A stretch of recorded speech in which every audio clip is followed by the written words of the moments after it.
Yo, what is going on, guys? This is your boy TrevCL, and today I'm here with week 5 of the NPL against RizzyPOW, aka Riz, and his Phoenix Sunfloras. So, Riz is actually a really good friend of mine. I've known him probably about 2.5 years now.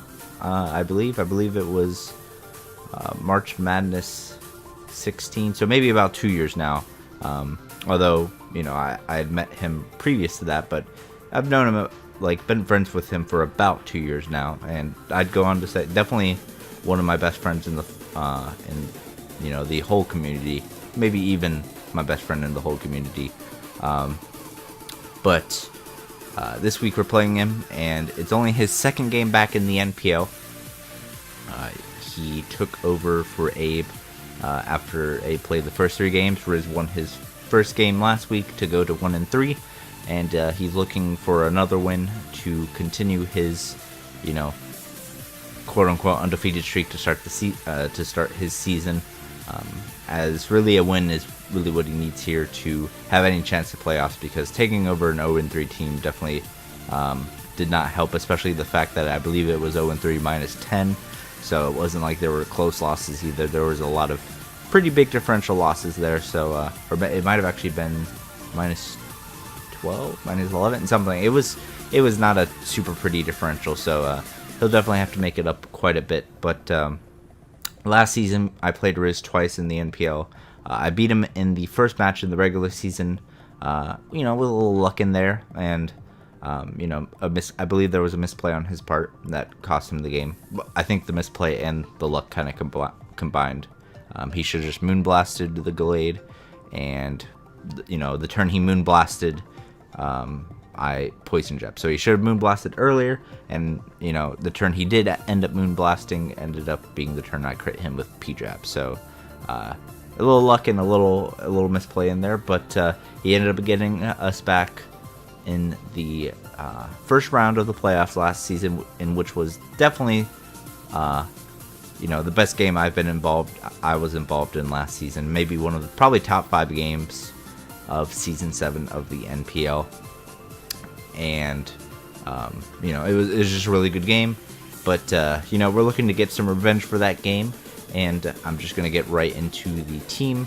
Hopefully making this like a less than 10-minute team, but I always try and say that, but it usually ends up being more. But we're gonna try for 10 minutes from now on. As long as there's not too much backstory or too much to go over with the set. So first up we have a Braylum. Now he does have, I forgot, I've got to go over his team first. So he's got a Megalodios, a Tapu Fini, a Tyranitar, a Snorlax, a Roserade, a Z Thunder T, a Bronzong, a Hitmonlee, a Swampert, and a Z YANMEGA.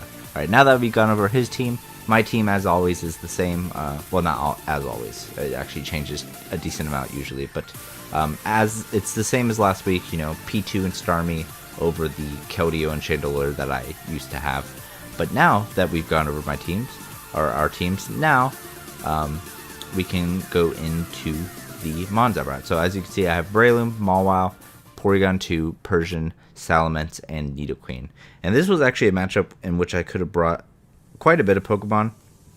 I could have brought the Rhenaclist. Like, all he had really was T-Tar, and outside of T-Tar, like, Rhenaclist did pretty well, if I'm being honest.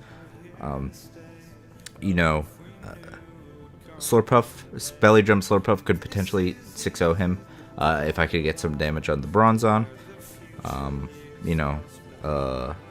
What else? Even Pikachu had a decent matchup here, as it could outspeed Finny. It could outspeed a lot of his team, like Finny, Tyranitar, Snorlax, Speed Type with Roserade, E-Speed for like Thundy.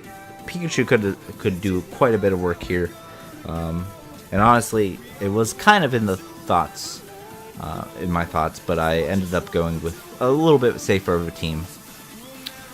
So first we have Breloom, Life Orb, Adamant. Just enough speed to kind of speed creep with any. If he runs, I feel like he's either gonna run like maybe a little bit of speed, or he could run a ton of speed. Talking like timid, almost max speed here. So this will be I mean, I think it creeps around about 60 EV Finny. I believe 60 EV Finny hits 221, so it creeps that. And if he's timid, then it outspeeds me no matter what. But yeah, this can hit him quite hard. I do have Spore on there. I think this is one of the few times. I think this is the first time I've brought Spore on this thing since week 1. And I know he does have a Finny, but one of his best switch-ins to this Pokemon is Mega Latios, which is not grounded, which means I can Spore it. So honestly, that's what the Spore is there, just for really the Mega Latios. He does, again, have quite a decent amount for Breloom, in terms of he's got like stuff like Mega Latios, Roserade, and even YANMEGA can switch into the 3 offensive moves I've chosen, as I'm not running Rock Tomb. Even Thundy can kind of switch in as long as it doesn't get too many Bullet Seed hits against it. But even still, this Breloom still packs quite the wallop. If it's not Fizz Def Roserade, it's not really taking Force Palms well. It also scares off stuff like the Lax and T-Tar. If T-Tar's like DD, even with a Chople Berry, if I get just a little bit of chip damage on Chople Berry, DD T-Tar like Mach Punch clean takes it out. So Breloom is very nice, just a very nice check, even against like something like Agility Thundy T, which is actually a pretty big threat. Mach Punch does like 30, which, you know, with rocks up and a little bit of chip damage, you know, that's not too hard to attain, getting it down to about 30%. So definitely like Breloom here in the matchup. So that was the first Monon. Next we have a Mega Mawile. Just kind of enough speed to creep a T-Tar. Speed creeps like 12 speed T-Tar. Obviously outspeeds any form of Snorlax. So if Snorlax was trying to in any way creep my Mawile, it cannot now. I don't believe it actually physically can outspeed me unless he's running Jolly. Speed creep the Swampert a little bit, which I'm not sure how much he'll put on Swampert. You know, honestly, he's probably going to want Scald and Earthquake, which means he could go relaxed. He could also just go full physical with like Waterfall and Earthquake. He could go full special with Earth Power and Scald. I'm not sure, but this Mawile is pretty good for it. Still, you know, if he's not running enough speed, then Mawile actually does quite a bit of work. At +2, with Rocks Up, I can pretty much OHKO his entire team. You know, Play Rough, I think, kills a Fizz Def Finny. Yeah, it kills a Fizz Def Finny with that investment. Sucker Punch can kill a no bulk Hitmonlee after rocks at +2, which I find pretty entertaining. Play Rough can potentially kill a Fizz Def Swampert. I think it might be a roll, but it's a roll heavily in my favor. Like, I think it does like 90% minimum or something like that, or 92% minimum. So it's very heavily in my favor if it even can live. But yeah, this model was very nice, and then I gave myself the best investment, like, for both taking physical hits and special hits. So, you know, I can take stuff like, you know, I can take 2 Psychics from Mega Latios. I can take moves from Finny. You know, any grass move from a Roserade, unless it's like Specs Leaf Storm. I can't take 2 of those. Well, I can take like the Leaf Storm and the subsequent Leaf Storm, but I can't take like 2 non-boosted or 2 non-dropped Leaf Storms. So, you know, I'd have to switch out in a future matchup. But next we've got quite the Porygon set. I'm Return, Curse, Recover, Iron Tail. This can literally beat his team. If he brings Finny, he can't status me, which is really cool. Like, it's amazing. Like, at +1, this thing is surprisingly strong because I do have my 200 investment, as well as Analytic, which honestly, like, I'm forced to run Analytic because I'm running Curse, but at the same time, Analytic isn't too bad. Return can unboosted Return can actually OHKO Thundurus after rocks, which I was super surprised about. At +1, I 2-hit KO basically his entire team, besides, I believe, Finny and obviously the Bronzong. But again, if he brings Finny, then I don't think he either won't have Toxic on Bronzong, or if he does, that means like Bronzong's gonna have to wait until the terrain is gone. And this team really pressures Bronzong. Like, everything on this team can hit it super hard, except for the P2 and the Salamence. But even then, Salamence, you know, I'm packing Crunch on that, which we'll get to in a little bit. But yeah, this Porygon 2 is looking really good against his team. Again, can beat pretty much everything on his team. bar the bronze on, which will have to, you know, take some hits from my other stuff. And also, it's bulky enough to live like 2 specs bug buzz from YANMEGA, which is a pretty big threat against my team. As with tinted lens, like Mawile can take 2 bug buzzes, but it can't take 2 air slashes, which would suck. So yeah, this is meant to kind of also be the special wall on the team, but it can still pack quite the wallop. So I'm looking really forward to using this P2, and hopefully it does a lot of work. Next, we have an interesting Persian set. We have a mono dark Persian, parting shot, knockoff, foul play, and taunt. Enough speed to outspeed a Latios, which I think will be speed creeping a Persian, speed creeping a Thundy T. So I got very aggressive with this speed creep. Usually I'm very safe with my speed creep, and I would, you know, go through and what's the word? I would go and, you know, speed creep the Latios, like, you know, max speed Latios. But I actually, you know, got very aggressive with this speed creep. So Thundy hits 331 timid, and I actually ran enough speed to outspeed a Latios, Mega Latios, speed creeping like a Persian that could be running a few more points in speed. Now, obviously, I could have run as low as possibly 334, because, you know, Mega Latios would be hit, or 333, as Mega Latios would be running 332, or sorry, 334 was the right number, because Persian could be running 332 to outspeed the Thundy, which means the Latios would be running 333. So I could have run 334, but I added a few extra points in case he also wanted to add a few extra points. So if he wanted to go up all the way to 335 just in case, then, you know, I had the points. I had the EVs to do that, because I have 200 EVs to be able to take 2 stonages from non-boosted T-Tar. Granted, I can't really hit it back too hard. Foul play does about 20%, but, you know, it's still there. It also allows me to take, you know, on physical, like a DD Latios, which could be scary against my team very well. It allows me to tank Snorlax's hits pretty easily. Like, I don't even think, I don't know if he can 2-hit KO me, unless he's banded, and even banded, it might not happen if he doesn't get rocks up. So yeah, this Persian's very nice. And then I'm Darking Z for a lot of reasons. For, you know, Z parting shot is nice. You know, to heal up one of my mons like P2 or Mawile or Breloom, or pretty much any of my Pokemon would appreciate a heal up. Z foul play isn't bad either, because the reason why I'm running that attack investment is Z foul play plus Life Orb Mach Punch on Breloom kills a Thundy, like a no bulk Thundy. That's without rocks. With rocks, you know, it doesn't matter what bulk the Thundy is. Like Z foul play plus rocks plus Mach Punch is going to kill, which is very nice.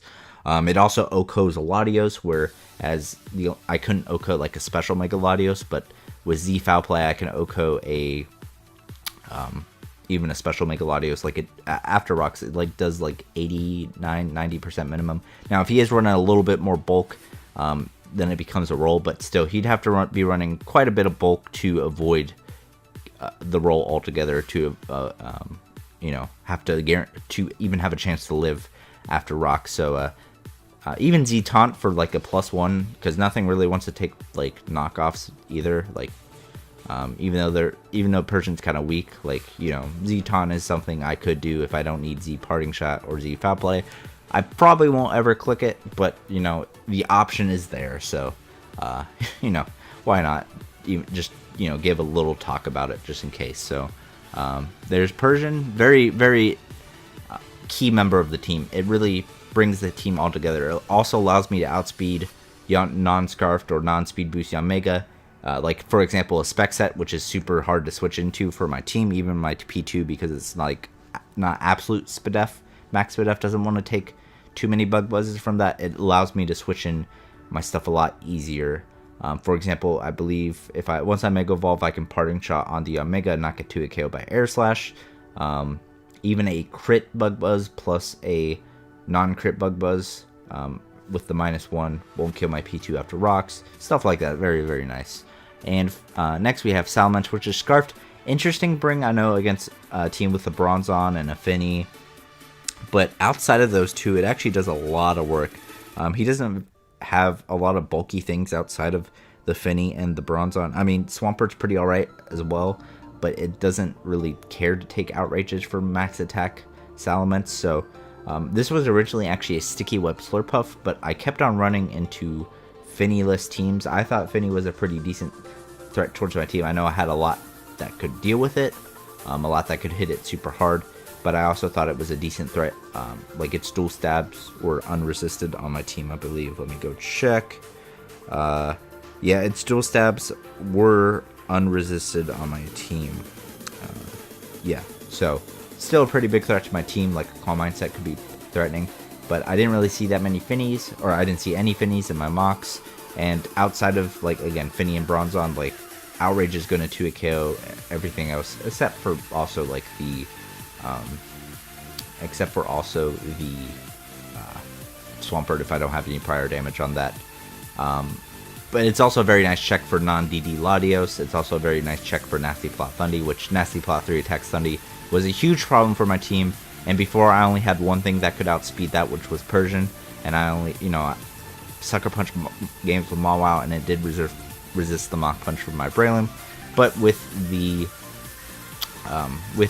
Scarfiments now on the team, now I have another check to that Nasty Plot Thundy. And finally, I'm running a pretty fast Queen. This Queen was originally there to outspeed Scarf T-Tar with the webs up, but honestly, I just kept the speed investment because it outspeeds a T-Tar. It super speed creeps a Finny, so if he's running a good amount of speed, but not like max speed or timid or anything like that, then I still can outspeed that Finny. So even better speed creeping for the Finny than the Breloom has. Stealth Rock plus 3 attacks, Sludge Wave, Focus Blast, and Shadow Ball hit his entire team incredibly hard. In fact, the only things I can't hit super effectively are the Roserade, the Thundy T, and the Hitmonlee, I believe, and the Swampert as well. But like YANMEGA dies even without rocks. Thundy dies after rocks. Roserade can take, if it's like more Spadefic, can take on some hits, but if it's not, then it just gets 2-hit KO'd by Sludge Wave easily. Because I am running modest max special attack with a Life Orb. And stuff like Snorlax gets 2-hit KO'd by Focus Blast. T-Tar gets OHKO'd by Focus Blast unless it's Chople. Shadow Ball does a ton. 2-hit KOs Bronzon, 2-hit KOs Mega Latios. And obviously I don't have something super strong for the Swampert, but it's probably going to be as Fistef as it possibly can to take on Mega Mawile, which means that like still boosted Shadow Ball is probably still doing like 30 to 35 to it, which is still a very nice amount of damage, puts in range of Mawile's hits. So yeah, this team builder was a lot longer than I thought it would be and hoped it would be, but there was a lot of stuff I had to talk about that I didn't think of. A lot of spreads and moveset options that I put a lot more thought into than I usually do. So hopefully you guys stuck around for the team builder, as we are going to start the battle replay right about now. So see you guys there. And here we are, guys, with the battle. So as you can see, he brought the YANMEGA, the Latios, the Tapu Fini, the Tyranitar, the Swampert, and the Snorlax. So roughly about the team I expected. I'll be honest, I did expect the Thundy T though, and he did bring the Finny, which I had expected kind of, but like had not been brought in the mocks. So I guess just based on the mocks I got, I expected a Thundy T instead of a Finny, but I got the Finny instead, which again, while it sucks I brought the Scarfiments because I wasn't like 100% expecting to see a Finny, Scarfiments can still do a lot of work to this team outside of the Finny, as if once I kill Finny and get rid of Misty Terrain, like YANMEGA is, I outspeed YANMEGA, I believe, or maybe I might have actually just sped trip Roserade. However, I don't think there's nothing on YANMEGA needs his speed create bar Pikachu if it was scarfed, so I don't, or speed boost, so I don't think he'd be speed creeping Pikachu. So Scarfiments is looking really hot here once I can kill the Finny. I 2-hit KO everything bar probably like the Swampert unless, you know, which is going to have to switch into my Mawa because it's the only thing that can take potentially 2 play roughs after rocks. And Snorlax, if it's Figgy, Gluttony, with rocks up, I believe I knock it into Figgy range, which means that it can Ice Punch me to its heart's content, which I'm going to have to watch out for, so I'll probably click Declaw if I'm locked into it, unless I need, or if I'm forced to go for it. Forced to go for a move in a certain situation. So Declaw will be my move of choice until I know I can just click Outrage and kill. However, looking at his team, Persian's the greatest lead here because I can Parting Shot on like stuff like the Finny. Potentially on Mega, it might be a little risky because he could be Scarf, but I don't expect Scarf back-to-back weeks, especially in this matchup. I don't think Scarf Mega is... It needs like a Specs or a Life Orb to break through my P2, which is otherwise too fat for it. You know, it can foul play the Latios, it can, or even just Parting Shot on the Latios, honestly. Parting Shot on the Finny, Parting Shot on the T-Tar, taunt the Snorlax and the Swampert to, you know, prevent any shenanigans from that happening. So I am going to lead with that Persian, as he is actually going to lead with the YANMEGA. So it was a little bit risky here, but I decided to just go for it, not expecting him to be Scarfed. If he was Protect, that would be one thing, Protect Speed Boost, but then again, I could just go into my P2 and not really care about anything he wants to do. He is going to go straight into the Swampert, and I'm going to make a pretty ballsy play here. Honestly, I don't know if I expected him to creep his Swampert this fast for my Wow. So I am, not only am I going to stay in, I'm actually going to set up a Sword Stance in his face as he goes for the Stealth Rocks and outspeeds me. So this is looking pretty bad. Now I can live an Earthquake if he's just max Fizz Def. So I can live something off, hit it with a Play Rough, and then Sucker Punch, you know, Sucker Punch whatever I want to. So there is that. However, I'm still going to have to take a huge chunk from Earthquake. So, however, it turns out, I'm going to pause it here. Again, sorry for all the pausing, but it turns out that was actually a speed tie. I lost the speed tie that didn't matter at all, and I won the speed tie that mattered a lot.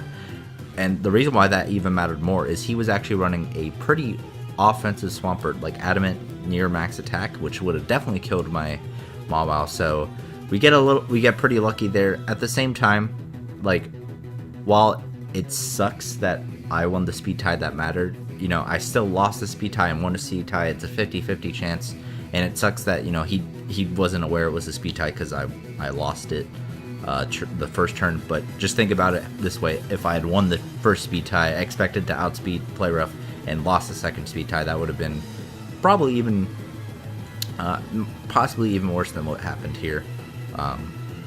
You know, granted, had he won that speed tie, it wouldn't have mattered what the first speed tie went like either way. But you know, we each get a speed tie one. It just so happens mine matters a lot more than the first one that he won. So here I'm gonna go for the Sucker because I didn't really expect a non-offensive move on the YANMEGA. However, he is packing the Hypnosis. I thought about clicking the knockoff just in case he was sub, but I was like, there's no way he'll have a non-attacking move. But he is actually Hypnosis, and the way he switches out makes me think that he's actually like choice because of the way he has U-turn and Hypnosis, and he had to switch out after Hypnosis. So there is going to be a little bit of payback here, as I am going to get the max sleep turns possible. I believe at 3.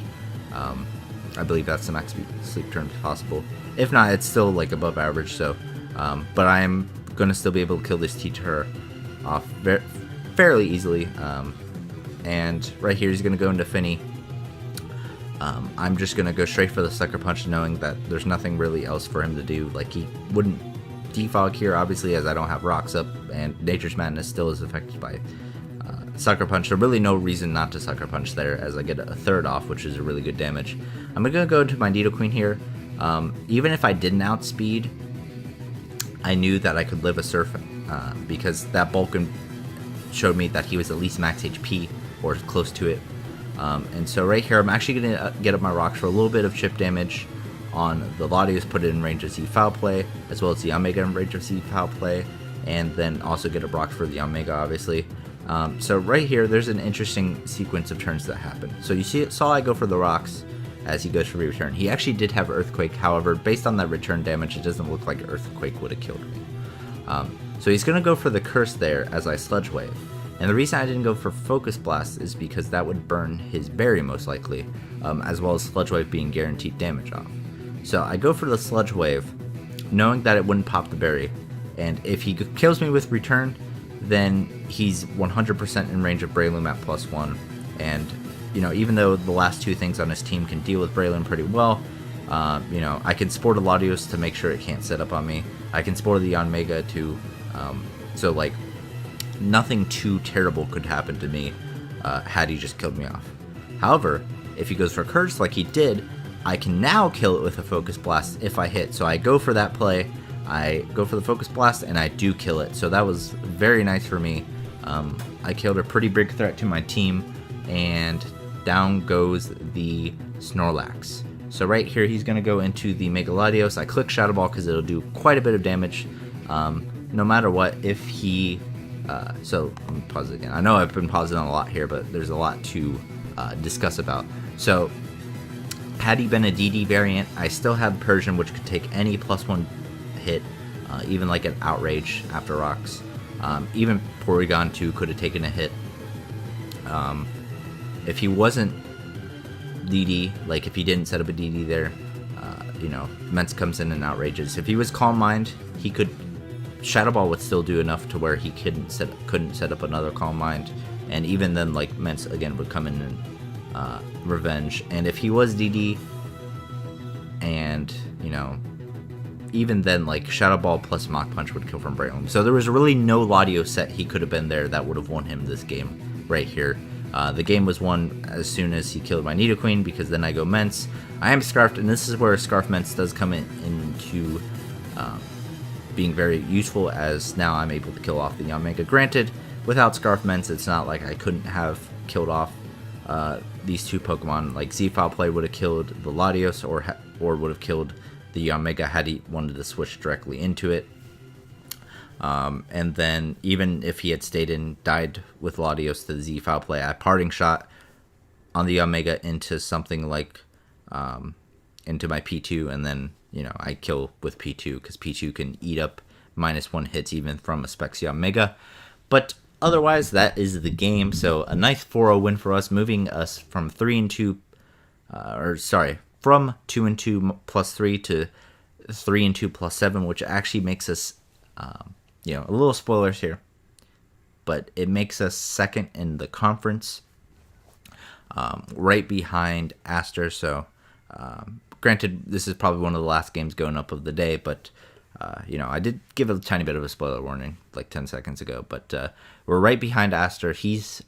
Well, maybe not right behind him. He's not only a win ahead of us, I believe he's 3 or 4 differential ahead of us as well. I believe he's +10, and I'm +7, so, but quite the change in the last 2 weeks. We went from being 6 in our conference and being like just 2 spots out of a relegation spot to being 2nd in our conference and 4th overall in the league, which is really nice.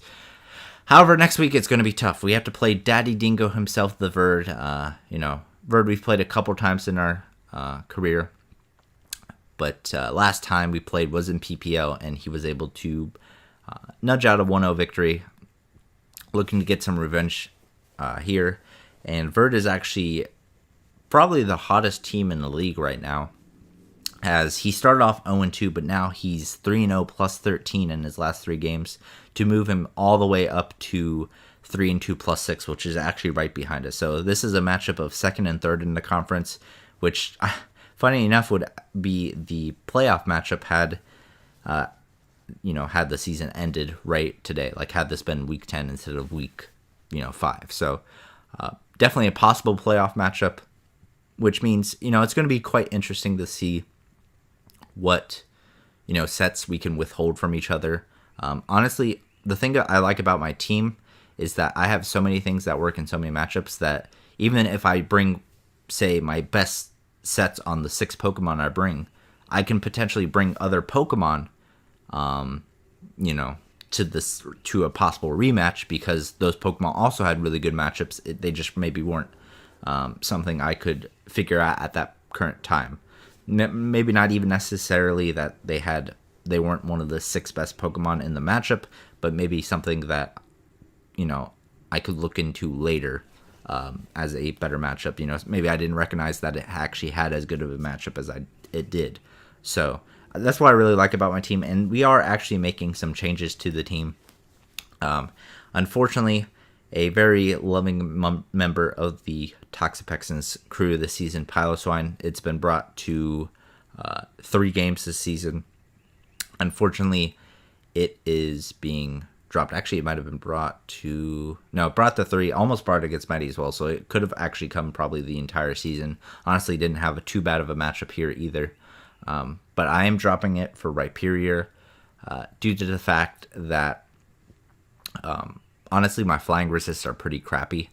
It's Mawile, which isn't a bad one, but really not a great one. Not something you want to make a flying resist. And Pikachu, which, if you're running like a Violite Wish Protect, that's an all right one. But otherwise, it's not really a flying resist at all. So, I really didn't have any great flying resist or even good flying resist on my team. So Rhyperior gives me a really, really good one. I have plenty of water and grass, resistances. I have, Starmie, Salamence, Breloom, just to name a few that resist water and that resist grass. I have, Salamence, which quad resisted Breloom, and Mawile. So those 4 times resistances are not too hard. I do get a little bit weaker to ice because I do lose my, Piloswine basically had a resistance to ice with Thick Fat, but not too bad there. And it, again, it gives me a good flying check, which I needed. I still have a very reliable rocker. It's now a very strong Mon as well. I now have another very hard-hitting physical threat, which, I had stuff like Mence and Mawile as well, but and Breloom, but now it just gets even scarier. Now I have like 4 or 5 things with effectively a base 130 stat or higher in attack. And I'm actually also dropping Slurpuff, which was a pretty good mon. It never got a kill and never got the shine, but it had some really good matchups and it could have really done some damage had I played it a bit better against Stanza, and had I, had maybe some of the hacks not happened against Maddie, could have gotten a chance to shine there, whereas it didn't even get to touch the field. I didn't ever end up getting to bring the Sticky Web set. Again, I thought about bringing it to this game, but I put Mence on instead. Basically kind of last minute. Not like terribly last minute, but probably like a couple hours before the game. But, so I'm dropping Slurpuff and Murkrow. I was actually originally going to drop Pikachu, and in coordination with dropping Slurpuff. However, I needed that extra point for Rhyperior, since Rhyperior is 1 more point than Piloswine. But dropping those 2, so Murkrow and Slurpuff, for Ribombee, which actually became available after Chris, who took over for Dan this past week, dropped it. So Ribombee's great on my team. I still get to keep a Sticky Webber. I still get to keep a secondary Fairy type. I do lose like Wish support, which kind of sucks, but not too bad. And it gives me a good special sweeper, which I don't really think I had too much of before. I didn't really have anything that could set up special wise. I don't believe. I'd have to check, but yeah, like Pikachu with Nasty Plot, but nothing like super reliable. But now Ribombee's a pretty reliable Quiver Dancer. I still get to keep Web, still get to keep the secondary Fairy type. I get a Bug type, which Bug types are actually really underrated and really good in the format. And I get a higher top speed at base 124 versus what I used to have, which was the speed tie between Persian and Starmie at base 120 or base 115, which is really good. So I know I've kind of rambled on at the end here, but I had to explain some things at the end of the game, and also had to explain my transactions, so you don't just go like, what if I possibly show them in my team next week if I bring them. So now you are informed, and now if I bring those mons next week, then why I have them. So I know this was a bit longer of a video. Again, I was hoping to make this video not so long, but you know me, I just like to talk and talk and talk, as I'm doing right now. So, but before I talk too much, you know, it's already too late for that. But make sure you leave a like if you enjoy the video. Make sure you subscribe if you want to catch up with more. I know I didn't have a skit this week. However, starting next week, nothing but TrevCL skits. That was the skit I enjoyed doing the most. It was the one I could, honestly, it was probably one of the easier ones to think up. It's super easy. All you have to do is, you know, just make the hat, make the mustache, and then, you know, you just got to think of some random food crap to throw together. And I feel like it was the most entertaining as well. Like, I just enjoyed doing it. So, those will be the skits from now on. You know, nothing, you know, no personalized skits like bring Sally up, bring Sally down, squat day, no Star Wars intros, just TrevCL. Hopefully you guys enjoyed it. Looking at the views from that first video, I know it was a week 1 video, but it seems like you guys enjoyed it pretty well. So hopefully you guys will enjoy having that the rest of the season. But to avoid, you know, going on another 18 minutes from, you know, the team builder in almost 18 minutes here, I'm actually going to cut it short. So thank you guys for watching. See you guys in the next video. Peace.